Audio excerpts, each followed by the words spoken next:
আমাদের দেশে পর্যাপ্ত তেল আছে, কিন্তু এই তেল তো আপনি দেশে দিতে পারছেন না, কারণ এই তেল আপনি তো সেভেন সিস্টারে দিচ্ছেন।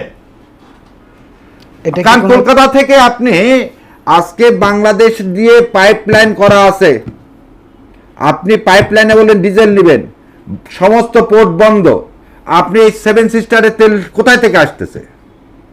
সেভেন সিস্টারের তেল আসতেছে কোথায় থেকে? আপনার সাথে সেই চুক্তি শেখ হাসিনা করে গেছে, তেল আসবে এখানে, সেই তেল আপনাকে এতখানি দিতে হবে।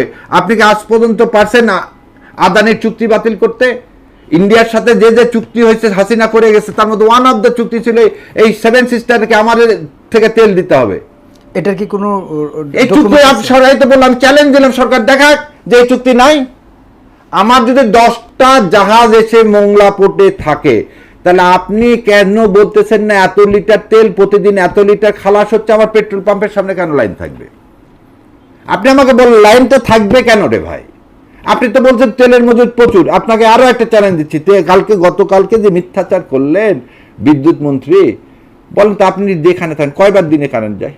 আমি আমার গ্রামের বাড়িতে খবর নিয়েছি, আমার মামাদের বাড়িতে খবর নিয়েছি, ওইখানে রেগুলার 8 থেকে 10 ঘন্টা কারেন্ট থাকে না। তাহলে এই যে সাংবাদিকদের উপর দোষ দিল, যেটা মিথ্যা কথা বলছে, আমি আমার বাড়ি নওগাঁতে খোঁজ নিলাম, 7 থেকে 8 বার যায়।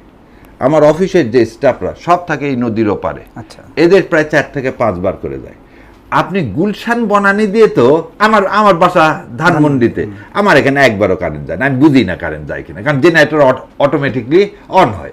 এই যে আমার চেম্বারে কখন কারেন্ট যায় আর আসে আমি তো টের পাবো না। কিন্তু আপনি কি এই ধানমন্ডি গুলশান বনানী দিয়ে সারা বাংলাদেশকে আপনি তুলনা করতে চান? আর আমাকে একটা জিনিস বলেন যে আজকে তেল সেভেন সিস্টারে যাওয়ার রাস্তাটা কোথায়? সেভেন সিস্টারে কি ওয়াগন দিয়ে তেল নিয়ে সেভেন সিস্টারকে পূরণ করতে পারবেন? সেভেন সিস্টারে তেলের অভাব হচ্ছে না কেন? সেখানে তো আমাদের মতো অবস্থা। তাহলে এই তেলের তো সেখানে ডিপো নাই, তেলের ডিপো হচ্ছে উড়িষ্যাতে এইদিকে, সেভেন সিস্টারে না। আপনি সেভেন সিস্টারে তেল দিয়ে আজকে এই অকাম ঘটাচ্ছেন, আর আমার দেশের মানুষের উপরে আপনি কি দিচ্ছেন? দোষ দিচ্ছেন বিদ্যুৎ মন্ত্রী। এবং এই জন্য বিদ্যুৎ মন্ত্রীকে মিথ্যাচার করতে হচ্ছে, কারণ বিদ্যুৎ মন্ত্রী তো ছিল ইন্ডিয়ায়। আপনারা খালি সালাউদ্দিন সাহেবকে দেখেন, বিদ্যুৎ মন্ত্রী এতদিন ছিল কোথায়? ইন্ডিয়ায়। কোন ইয়াতে ছিলেন উনি? ইন্ডিয়াতে উনি কি রাজনৈতিক অ্যাসাইলাম চাইছিলেন টুকু সাহেব? না। তাহলে উনি মেহমানদারিটা পাইলেন কিসের উপর ভিত্তি করে? আপনি আমাকে বলেন, আমাকে কোনো দেশ থাকতে দিবে ভিসা ছাড়া? না, অসম্ভব। তাহলে আপনি যুগের পর 6 মাসের বেশি তো ট্যুরিস্ট ভিসা থাকা যায় না।